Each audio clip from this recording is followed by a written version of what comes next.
एबार गसाइगाव समस्तिखौ आरोबाव जों देरहाफिनगोन बयबो खामानिखौ गोख्रोङै मावगोन।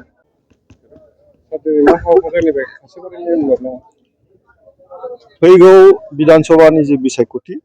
बेखौ लानानै जोङो गसाइगाव जिल्ला जों इउपिपिएलनि जि मोनसे कमिटि दङ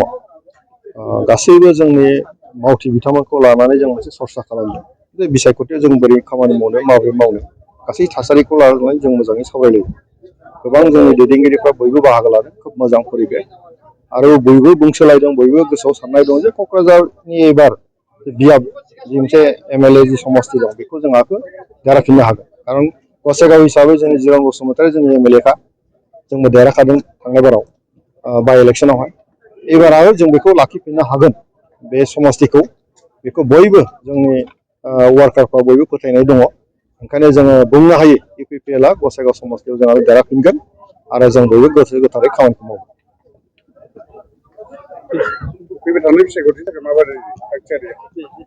बेनो दिनैनि जे मोनसे मेल खुंदों बे फैगौ बिसायख'थिखौ लानानै जों सावरायदों जोंनि थागथियारि जोंनि जानायखौ लानानै जे बोरैबा खामानि मावनो माबोरै खामानि मावनो बोरै जोङो सानलायलायनो बेखौ लानानै जों दिनै सरसा खालामदों। बयबो बाहागो लादों प्राइमारिनिफ्राय लानानै ब्लक लेभेलनिफ्राय लानानै जिल्ला लेभेलनिफ्राय लानानै बयनिबो गोसोआव बयबो साननाय दङ जे एबार गसाइगाव समस्तिखौ आरोबाव जों देरहाफिनगोन बयबो खामानिखौ गोख्रोङै मावगोन। बेवहाय बिपिएफआ बिटिसि सरकार दंब्लाबो बिथांमोननि जि आखल बेखौ रायजो राजाफ्रा नुबाय जे 5 मासाव जिबायदि मोनसे दाङा हांगामा इन्टारनेट बन्द जालायनाय मोनसे परिबेस फैबाय बेखौ रावबो लुबैयाखैमोन 5 बोसोराव बिथांमोननि रायजो शासन खालामनायखौ नुबाय गतिके रायजोफ्रा मोनसे साननाय फैफिनदों जे आसलते 5 बोसोराव प्रमद बर' बिथांनि दैदेननायाव जि बिटिसि सरकार दंमोन बे बिराद सान्थि गोजोनै खालामलांदोंमोन बोरैबा दाख्लै देरहाखांनानै बिपिएफ सरकाराव फैफिनबाय नाथाय असान्थिसो जाफैफिनबाय बे थासारिखौ बिटिसिनि रायजो राजाफ्रा मोजाङै बुजिफिनदों गतिके एमएलएआव मोनसे सुजुग मोनबावदों जे रायजो राजाफ्रा जे एमएलएआव एबार इउपिपिएलखौ गोख्रों खालामनानै बिपिएफनि जि मोनसे अराजकता बेखौ हयथ' नागारगोन बेनिफ्राय बिपिएफखौ दुर्बल खालामनो थाखाय रायजोफ्रा सिद्धान्त लागोन। श्रीरामपुराव माखासे ड्राइभारफोरनि अभियोग बा राइजोफोरनि अभियोग गोबां सिन्डिकेट सोलिदों होननानै बेबायदि अभियोग थिखोदों आरो बेनि सायाव नोंथाङा मा बुंनो सानो? ना बे अभियोग सोर खालामदों सोर खालामाखै श्रीरामपुराव जि घटना जादों बुलाय सोलाय जादों बेथ' प्रमद बर'नि दिनाव जायाखै जोंनि इउपिपिएलनि दिनाव जायाखै बिपिएफनि सरकार फैनाय लोगो लोगो बे घटनाफ्रा जाबोबाय थादों गतिके बेवहाय माबा मोनसे दङ बिपिएफनि दैदेनगिरिफ्रा बिपिएफ सरकारा बेनि सायाव कन्ट्रल खालामनांगौ नाथाय बिथांमोना खालामाखै बिथांमोना कन्ट्रल खालामाखै माने मा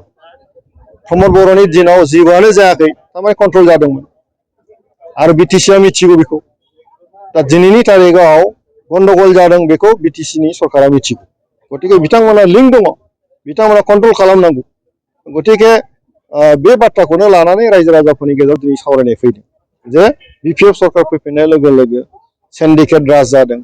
बयनिबो जाति जनगोष्ठीनि गेजेराव आरो नांलाय खमलायनि थासारि फैबाय थादों बे बाथ्रायासो दिनै नुसारसारदों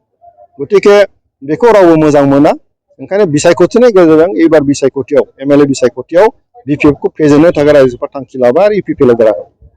एबारनि एमएलए बिसायख'थियावहाय माने इउपिपिएलआ सोरजोंबा एलायन्सआव गेलेगोन बेनि सायाव सारा मा बुङो? ना जोंनि एलायन्सखौ लानानै जोङो दिनैसिम खुनु फाइनाल बिदि जेबो सावरायाखै आरो जों खालि बेखौल' मिथिगौ थांनाय 2021 मायथाइयाव जोङो एनडिएजों दङमोन दाबो जिथु सरकारा सोलिगासिनो दङ जेब्लानाखि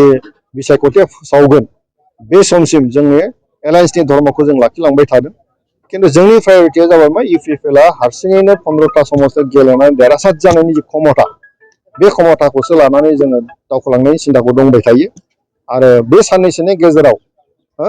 सोरबाया जुदि जोंजों रायज्लायनो फैयोबा बिनि थाखाय जों थियारि।